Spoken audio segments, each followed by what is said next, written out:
নমস্কার বন্ধুরা, বেঙ্গলি কিচেনে সকল বন্ধুকে স্বাগত। আজকে আবারও একটা ইউনিক রেসিপি নিয়ে তোমাদের সামনে হাজির হয়ে গেছি।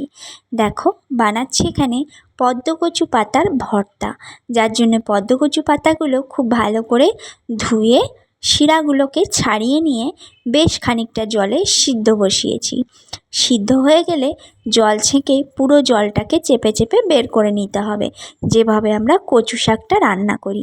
এবার এটা কিন্তু সর্ষের তেলেই বানাতে হবে, তাই কড়াতে পরিমাণ মতো সর্ষের তেল দিয়ে হাফ চামচের মতো দিয়েছি কালো জিরে ফোড়ন।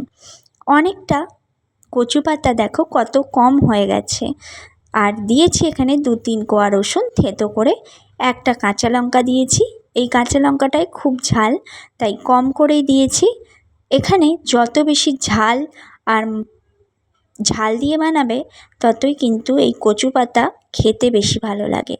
তো দেখো, পরিমাণ মতো পেঁয়াজ দিয়ে দিয়েছি। যেহেতু কচু পাতাটা কমে একদম অল্প হয়ে গেছে, তাই অল্প পরিমাণেই পেঁয়াজ এখানে ব্যবহার করেছি। নেড়ে চেড়ে ভালো করে ভেজে নিতে হবে। Welcome back to my Bengali kitchen. Bengali কিচেনে সকল বন্ধুকে স্বাগত। আশা রাখি আমার পুরনো নতুন সকল বন্ধুরা খুব ভালো আছো। আমার পাশে থাকার জন্য সকলকে অসংখ্য অসংখ্য ভালোবাসা, অসংখ্য ধন্যবাদ।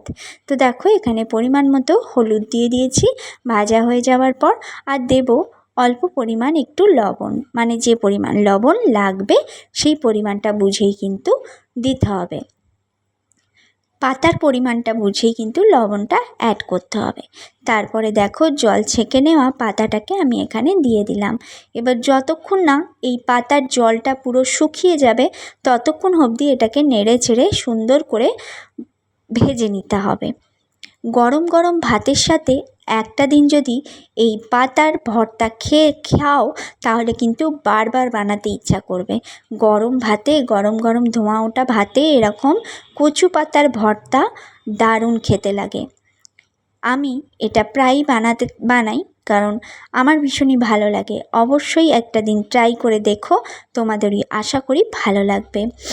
আর যারা নতুন বন্ধু এখনও চ্যানেলে আসোনি তাদেরকে বারবার করে রিকোয়েস্ট করছি, প্লিজ ফুল ভিডিও ওয়াচ করো একটা লাইক দিয়ে, আর অবশ্যই সাবস্ক্রাইব করে পাশে থাকা বেল বাটনটা প্রেস করে রেখো। তাহলে যখনই কোনো নতুন রেসিপি শেয়ার করব সেটা সবার আগে তোমাদের কাছে পৌঁছে যাবে নোটিফিকেশানের মাধ্যমে। আর প্লিজ করে কেউ আনসাবস্ক্রাইব করে দিও না।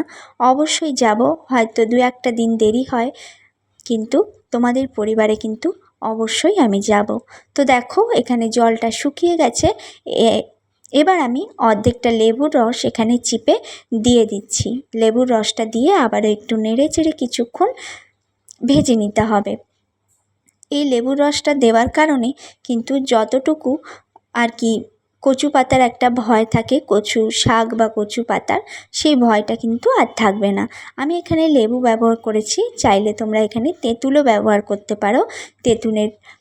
তেঁতুলটাকে ভালো করে জলে ভিজিয়ে তার কাইটা বের করে এখানে ব্যবহার করতে পারো। যেহেতু আমার কাছে লেবু ছিল তাই আমি কিন্তু লেবুটা ব্যবহার করেছি। এটা খেতে কিন্তু অসাধারণ হয়। দেখো, কড়া থেকে ছেড়ে আসছে, মানে এইটা আমাদের রেডি হয়ে গেছে।